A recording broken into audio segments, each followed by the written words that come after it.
Oh yes, if it is Friday, you know it's all about TTTT. Use the hashtag TTTT. This is Antonio Soul, and we have the biggest stories that have happened this week right here on TTTT, including no food or drinks from outside. And obviously Kenyans will have food, and we're not happy about what SGR is trying to introduce in Kenya. We are not ready. We were not ready for this. Where were you when we were all swept off of our feet all over Kenya? Sandstorm, dust storm. What storm are we talking about? Wind shock in Kenya. Sad affair, Likoni tragedy, mother and daughter drown. Kenyans up in arms over lack of preparedness by the Kenyan Navy. For its tough driving conditions and featuring. And finally, if you grew up in my days when Moi used to flag off the Sarai Rally, hey, you know this is a big deal that has come back to Kenya. To Onane KICC, I think, for the flagging off. Sindio? That's what's up.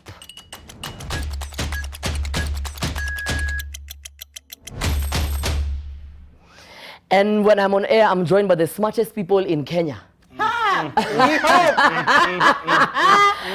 Oh yes. Tutakuangusha. Wewe jiongelele. Sema mimi I'm not smart. Mimi Antonio takuangusha. I will drop wisdom, yes. You will drop me, but drop smartness.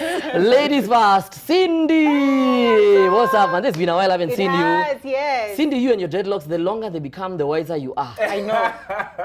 Same with you. Same with me. Yes. And then we have Kwach, you guys, you know. Sasa the rest of us who don't have locks tutasema. If you guys have watched my new ad with Obina, this guy is one of the guys behind the ad. He's a very smart guy. Kwach in the building. Kwach was in some WhatsApp groups. Chit chat what? Chicks were kunywaing.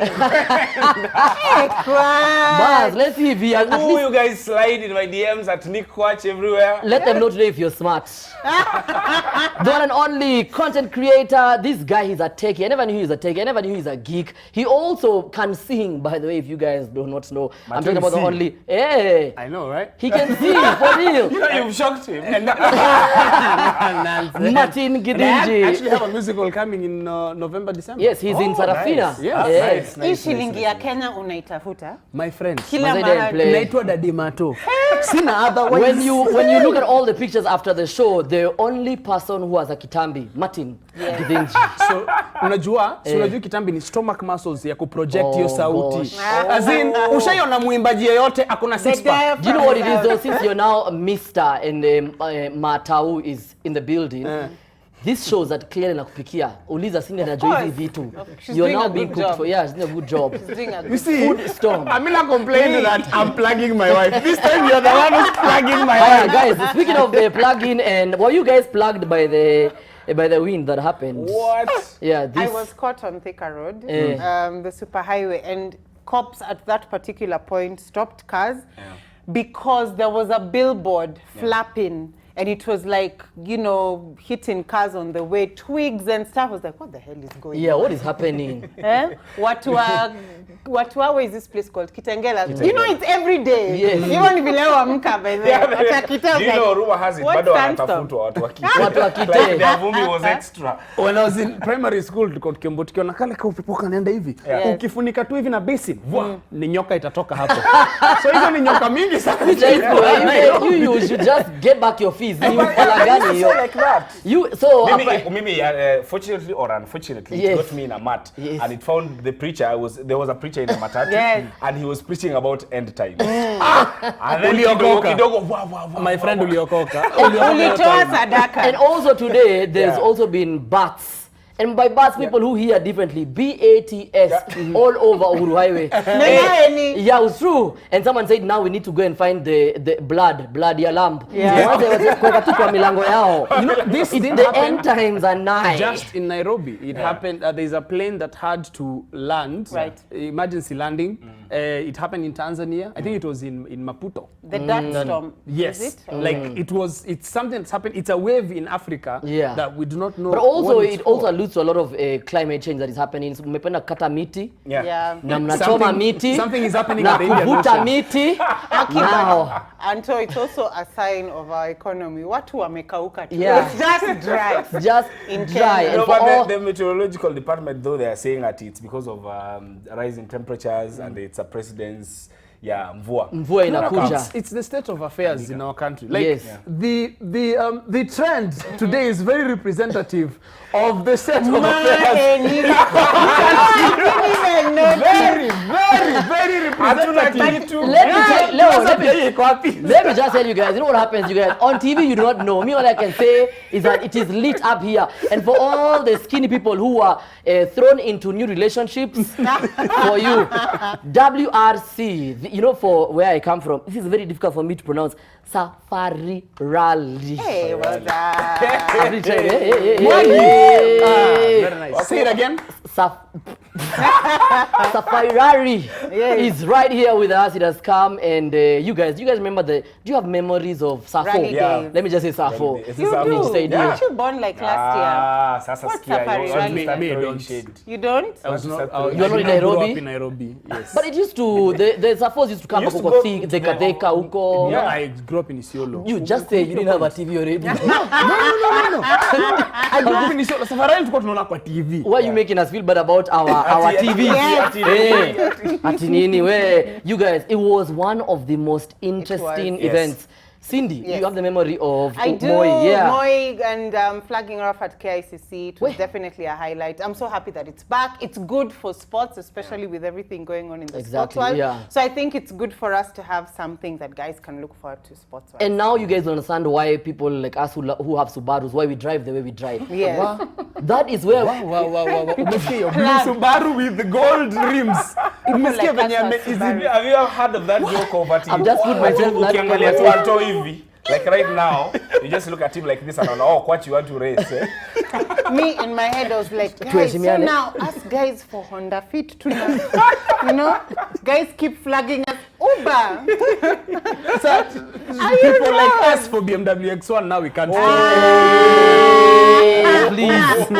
Please, easy gari za ku-influence. Mnatusumbwanga kule on social media. You influencing ka. Rudisha vile ulipa. But one thing I really enjoyed, this last race was flagged off at Kasarani by Uhuru Kenyatta. And yes, the president, bravo. Huh? You say President Uhuru Kenyatta. Oh, sorry. Yeah, His Excellency. The president. He's not your brother. Such a boy. He's not your... You're not in that boys club. Unareletaje na yeye? Wewe hujaona Safari Rally alafu wewe ni boys wa Uhuru. Bring it home to Please. your boys club. Please, achana nayo hapo. Acha niseme tu kwa msee wa Mungu alilaunch vizuri. Since by the way I'm on a WhatsApp group with our president, let me go and ask him if he knows this guy. We're going to go on a short commercial break because when I'm around, we got to pay a lot of bills, innit? In a little bit. And we are back. I also hope that you are tuned in every Monday to Friday from 4 p.m. to 8 p.m. as you listen to Oga Obina and myself on Antona Obina, the most amazing drive show. Speaking of being amazing, we all have a story with our moms, man. Each and every one of us, you knew that mom akikuita. Either ni kundialala ama kuna tu vitu poa. But whichever way, you are who you are because of your mom. We have an amazing campaign. Geisha wants to tell your story and celebrate you and your mom as you share your amazing stories of love, of providence, of sacrifice, and all the great stuff that comes with having your mom around as you are being brought up. The hashtag is Mam Anakuita, and in the next 2 hours at 10 p.m. Amina will also be celebrating you and your mom. Use the hashtag Hey Amina and hashtag Mam Anakuita and send us your stories and celebrate your mom with us, with Geisha. Asanteni sana. Anto amesema Providence akashtuka. Unaona? Kila kitu kingine Kusema Providence akapost. Unajua You know, maybe for a moment I was like, realize I said Providence. I was like, but you know when you hang out with people like Kwach and Denga and Cindy, I am waiting. I imagine it's okay. You don't have to. No, when I hang out with you, I'll say Providence. So let me just, okay, even Mato, what is also smart. So you guys are here because we're smart. But anyway, speaking of Providence, Nairobi City Council wants you to provide yourself with suits and go to work in them. Mnalipo na mwenangi, you guys, I was say, iyo miaka yetu wamefanya kazi kanjo, avangi suits. Do you know how amazing their lives have been? Sonko is like, no, nah, bruh. Mkujange hapa na suti mhanze. Period. I think the guy who came up with that thing is either Sonko himself, or someone who wants Sonko to wear suits. Yes. Would be nice to see him. Would be nice to see him in a couple of. I don't think. Have you ever? I honestly don't think I've seen him in a suit. I think actually Sonko has a very nice suits. I don't think I've ever seen him in a suit. Because see, when he has official meetings, when he has to go to Parliament or go to see His Excellency the President, Uhuru Muigai Kenyatta. Yes. When he needs to do, he wears his suits. Yes. Yeah. And I think they're always new because he wears them rarely. The only difference are the accessories. Jumanze anakatu kama Odiwa Moranga na suti. There's a ring for bling meter of fabric on his body. There's a bling, there's a watch, there's, Do you, as a lady, do you prefer when you see a dude in a suit? Not really. I'm really into the dress down culture because I don't think it is going to affect your performance in any way. I love smart casual offices. I've always worked somewhere where it's smart casual. So please, it's not going to improve the standards of working anyway. Cindy, what happens is, when you are in a suit, it's really kind of it tones you down. It formalizes things. Exactly. If you tell people to come the way they are, and then Anto shows up in his shorts. By the way, Anto, I don't know how you decided to wear shorts for this show. But Anto is casual. Anto is casual. But Anto had the privilege of interviewing. I keep forgetting. Is it Femi or Fela? Femi. Yeah. And his dad, Fela, had a song about I'm not a gentleman wearing suits, sweating, smelling like, sugar honey iced tea. Suits by nature are very colonial. We should embrace the fact that we're in a new age, we have our own thing going on. Imagine mtu wa kanjo anakuklamp na kuna suti. It's so annoying. I want them to be in lab coat. Do not clamp me wearing casuals. Clamp me in a suit. So you can feel, at least umeklampiwa na mse. Yes, even if the media is going to take pictures, man, Kwach was slammed. Wewe imagine wale wakanjo ukimbiza watu wakiuza manyanya tao. Imagine akona suti. Suti ameza nakatai. Maybe I will tell you, as a guy who's been thrown out of a club na mabouncers wamevaa suti, there is some honor that comes with it. Nilinuliwa na watu wa suti. Si wale mabouncer wa tisho? Ati wa tisho, someone just with the security written. Wanakuanga na utiaji ingine. I don't know if it's a t-shirt, just cutting off circulation, I don't know. So you see, they unauliza, hey, masa, waweke tu suti. Then everything will change. Suit or not to suit. Since we don't air suits, don't watch it. Just stay on NTV. And speaking of amazing NTV features, I'm sure you guys watched Sins of Saviors, which was the case. There was a story aired after the welfare lost their case against NTV journalists Edmond Nyabola, Mark Masai, and editorial editor Emmanuel Juma. They wanted to stop the airing of Sins of Saviors. And basically, the whole country was in shock and disbelief when we saw what was happening to disabled children at the hands of the Child Welfare Society of Kenya. I have very few words to say because my mom is a teacher and she's taught for like 25 years. Right. And I still have, she still has, a lot of people who remember her and they even come to say hi to her in her new school. The fact that as someone who's meant to take care of children, you will harm a child. You guys, I have no words for people like those. I genuinely hate, I don't know what to say, I hate people who hurt children. I totally feel you, especially being a mom. I'm also the kind of squeamish person when there are these videos about nannies torturing kids. I cannot watch.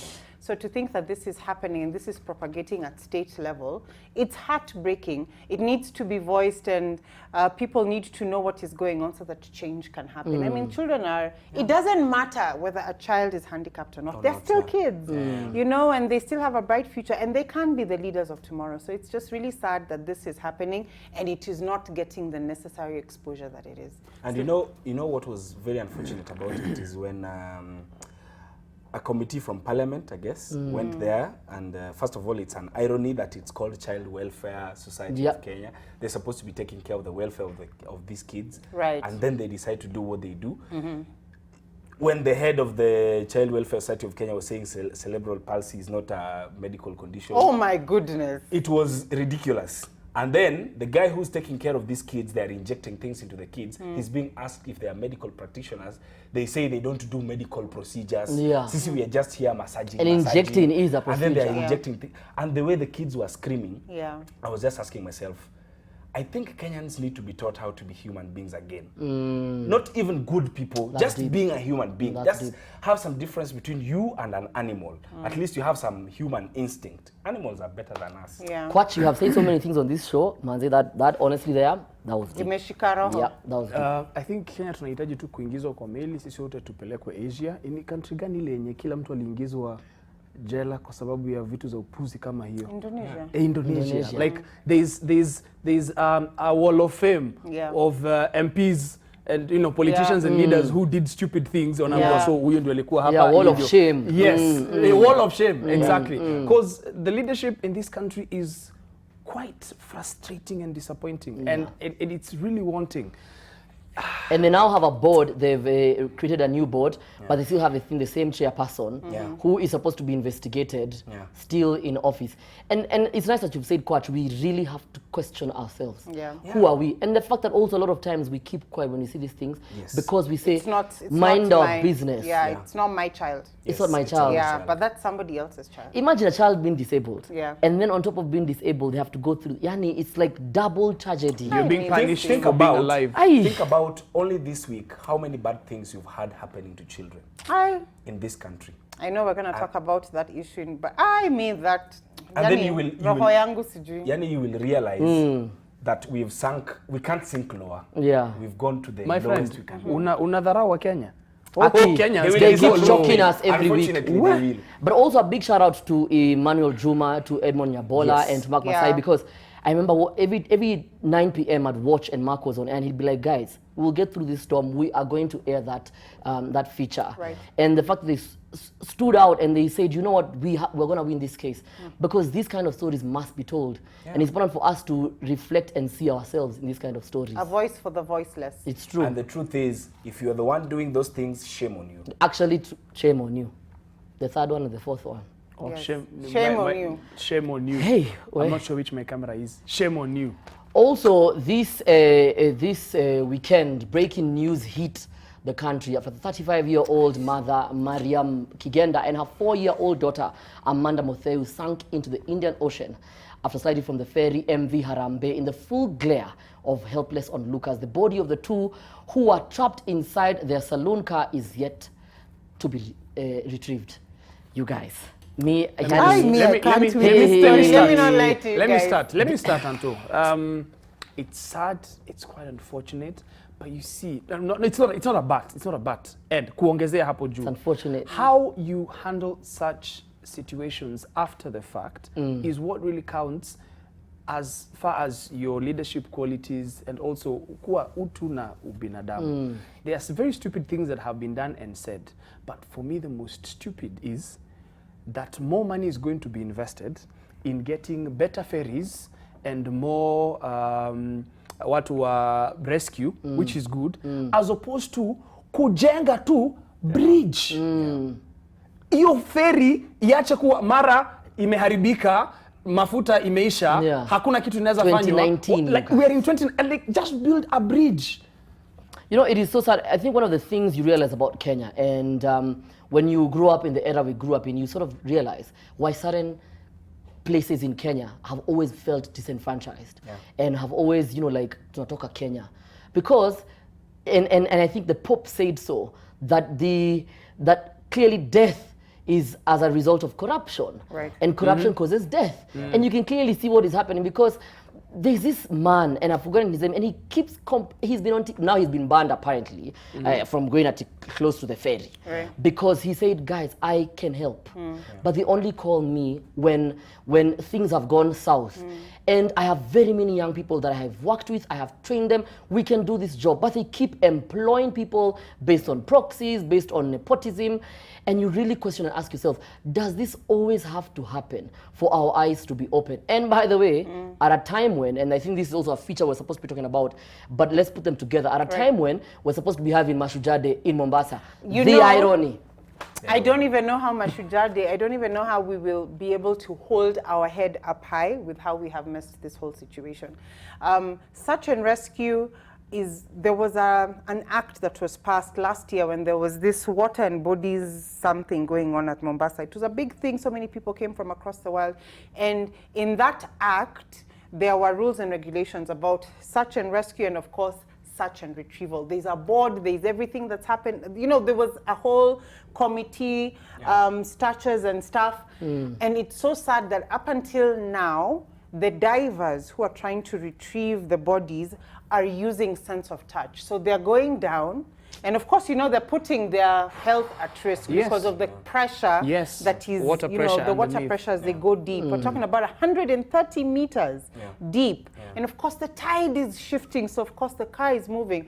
And it's so sad that this whole board was formed. I'm sure they're given allowances every month. I'm sure, you know, there's a chairman there, committee members who are very happy getting a fat check, but they do not have checks and measures to this day on how we can do search and rescue or search and retrieval. Did we not learn from Tongwe? You know, I still have those images when we were kids of bodies floating everywhere. Surely by now we should have better ways of patrolling the ferry. If that's going to be the main way, we say, okay, because this is the main crossway and there are bridges that are passing, there are huge ships that are passing, you can't put a bridge. How about we have security following the ferry to and fro? We have trained divers, we have something. Intention. It's so heartbreaking, Aki, gosh. It is very heartbreaking. You know, I never watched that video. Is it true that she was screaming and people could hear? I've been unable. I think what I would say is we should have addressed it, not the reaction of finding them after they die, but the action of preventing it from happening in the first place, which was I realized later that the ferry did not have that ramp. The ramp to stop. To stop the car from toppling over.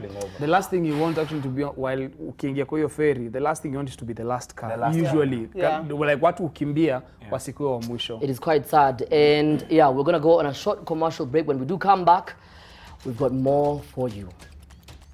And we are back. This is TTTT. Use the hashtag TTTT. And also tell us what are your thoughts on the topics that we have today. So, again, boycotting Mashujaa Day. A section of Kenyans have vowed to boycott the Mashujaa Day celebrations that will be held in Mombasa after a no-show by the Navy at the ferry accident that happened in Likoni. Many were angry that the Kenyan Navy was preparing to show the world its preparedness in the water while it couldn't help retrieve the bodies of the mother and daughter that sank into the ocean in the unfortunate event. I don't blame them. Like, that was the best opportunity to show what you can do. You've been given like this. You had one moment. Just one job. You had one job. One job. For me, what is sad is that the fact that if, like you were saying, you literally put the image in my head. If there was a security car, vessel, at the back of this ferry, and immediately they would have swung into action. Like, and even when you look at the accidents that happen in the lives that we lose in Kenya, these things, it's all about preparedness. It's all about very reactive. And Matu, you have been talking about it before we went on the break it was actually Nick, about it didn't have to happen. And then we have people who are supposed to show us why these things don't have to happen, and then they're never there when you know. I think in Kenya we've been taught so much of accidents are a thing, so that we kind of accept them when they do happen. Like someone will tell you, nyi wase mbona mnaongea hivyo na ni accident. Of course accidents happen, but most of these accidents can be prevented. We are very reactive in this country. We are always don't have any way of preventing stuff. Do you know, in this day and age, Stafrala, God forbid, if there's a fire in town, we will still not have the ambulances there on time, or they may not have water. In this day and age of 2019, Kenya having the best Wi-Fi, the best internet in the world, M-Pesa changing the world and everything, we still cannot reach an accident scene or a disaster scene on time. The Aberdares was burning a couple of weeks ago. I hear the reason why half of the forest was fagiliwad is because we didn't know what to do. We were just waiting. Deliberating. And we love forming boards. Yes, committees. First, I think about the Navy story, it's one, we have to give it to them. They were not planning for this to happen, and government projects take time to plan. And the show at the Mombasa Nini, they were planning to do it for a long time. But it was ill-intended for, was it the PS Kibicho, when he was addressing the nation, telling us how they are rehearsing, and then at the same exact time when we are here mourning the lives of a mother and a daughter. Who are still at the bottom of the ocean. Yes, who are still at the bottom of the ocean, and you're here telling us how prepared you are in the ocean. It really makes you ask, these things are definitely for sure. As in, it's for sure. It's a show. You're like, if we are bombarded by, if war comes, those aeroplanes, they say that. Hizo zile za mashujaa day. Because clearly, hapa hivi kuna story ya watu wanajaribu kukulia mahali na hizi maferi na nini. Si tuseme tu Mark Masai. Ksa! Tulete story. I know. Mark Masai, Edmond Nyabola, Emmanuel Zuma. Please get to the bottom of this. Like, tell us what is really happening when it comes to these National Day celebrations. These stuff that we show, are they for sure? For real? Well, I don't think Mark has ever gotten the answer for the other one. When he was asking ya Mombasa. Japan story. So I'm not sure if you get one for this one. But good luck, Mark. Just putting another spin on this story. So I saw a video on WhatsApp. There's a very famous, not soothsayer, what's her name? A very famous healer, Kaya healer in Mombasa, who was saying in very fine Kiswahili, so I'm not even going to try and imitate. And she was like, why are people from outside telling us people of Pwani what to do? The ocean is ours. We know it, and we know the people in the ocean. Give them what they want, and they'll spit out the body in 2 days. Now, the thing that was interesting, it's a Facebook post, it's out there. At the comments, guys were like, yeah, my friend drowned. They slaughtered goats, poured it into the ocean, and 2 days later, the body floated. So that lady, she even gave her name, and she was like, everybody here knows me.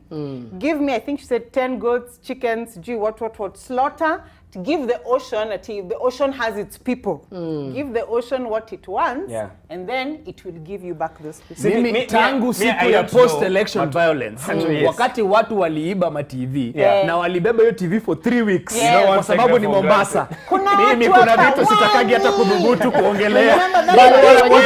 What I would say is very briefly, that I don't know, I'm not sure if that mama can get the bodies from the ocean, but I'm sure whatever she'll do is better than what is being done. What is being done now? Mambuzi, afanye kitu atafanya. And she's causing, she's like, why bring people from outside? This is our territory. We'll show you how it's done. And obviously, the opinions that I'm making are not of NTV. If you guys in Mombasa really mean this boycotting, Aki, iyo stadium iko empty. Ukweli, tuone. A lot of times also itakuwa for sure. You know, and the reason I'm saying this is because sometimes we have to do things that make people wake up and stand up. So do your thing watu Mombasa, show us. Yo siku mwende mle nitango nile ile kitu red ile. Yes. Mabuyu mke kwa nyumba msetuendi mahali. Yes, so these are not don't try and sue NTV. We don't have that money to give you. It's me who is saying, not NTV. Anyway, speaking of again being angry and boycotting, Kenyans are threatening to boycott the SGR. Standard gauge train, following a directive by Kenya Railways prohibiting passengers from carrying food stuffs from outside while on board. They have been warned that any food items found on them during security checks at the SGR will be confiscated. Basically, come on, unaenda boarding school. The notice came after a short video clip of a woman who was stripped naked at the Mombasa terminal after her child's food was confiscated. Chakula ya mtoto. Again. And before you guys begin, just a correction. You ndio opinion makers. The way a government or people treat its children shows you so much about what they think about you. The floor is yours. Unataka kwanza? Mimi nitasema watu wasiende na chakula kwa SGR. What do you mean? What do you mean? This is what I will say. That is BS. No, rules are rules. No. Yes, Cindy. That is BS. Why are we so used to being oppressed? What about women who are pregnant women. You Yes. can't stay 5 hours without food. What Yeah. about children? What about elderly people who are sick? No, Cindy. Even a bottle of water. Have you eaten the food at Cindy, SGR? what I'm It's going crap. No, what I'm going to It's say dry. is let's have provisions, yes, of if I'm going to, because even airports have rules against firearms. Yes. But there are people who go with their firearms to whatever. They it have is a they go. license, but- because Yeah. there are provisions that you have to tell us, I have this, and this, Oh, this, for Pete's this sake, reason. it's the bloody SGR. Cindy, SGR is not making money. It is not an aeroplane. It is a train. And it is meant to serve the people. It's meant to make the economy better. It's meant Yeah. to promote tourism. Yeah. They do not realize that this move is actually pulling people away. Let me tell you, I yeah. have 2 children. Yes. With my niece 3, Yeah. I cannot imagine going to the SGR for 5 hours without even carrying a snack. Surely water. Did these guys bring a canteen or is this SGR No, there's a- to There's carry people from There's one place to food, another? but it does And- not have healthy food. And by the way, if they don't have No, if they don't have That's Wi-Fi, bullcrap. Wi-Fi that is very fast, don't tell me about my food. Come on, Wi-Fi. A I'm baby's sure- food. This is a what I baby would who say. is winning. Cindy, Mimi, Unataka nipatie mtoto muffin? Mimi, what I'm saying, Maheni. first of all, the lady who was there, it was a very sad event, what happened. It But was right. she As stripped usual. herself. She wasn't Yes. stripped.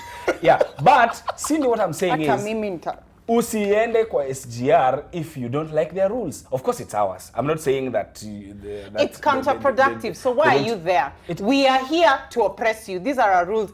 Nick, what you need to see is this is a regulation that has been brought by somebody who wants to make money. It's got absolutely nothing to do with rules and regulation. There is a reason why people do not carry food and water in flights because it could be an explosive device. It could be something that can SGR inaweza detonate kuwa and hurt pia. people. Inaweza This kuwa is SGR a pia. freaking Guys, train. we get on planes This with is food mashed for as food. long as there's a certain, limitation of the weight. A plane Oi, allows you what to a go Mato, with okay, oi, you. Mato. Mato, you're the food that we're refusing to get from the train. Mimi nakubaliana Yes. Na bado tunalipa hiyo deni Cindy, saa Okay, hii. sawa.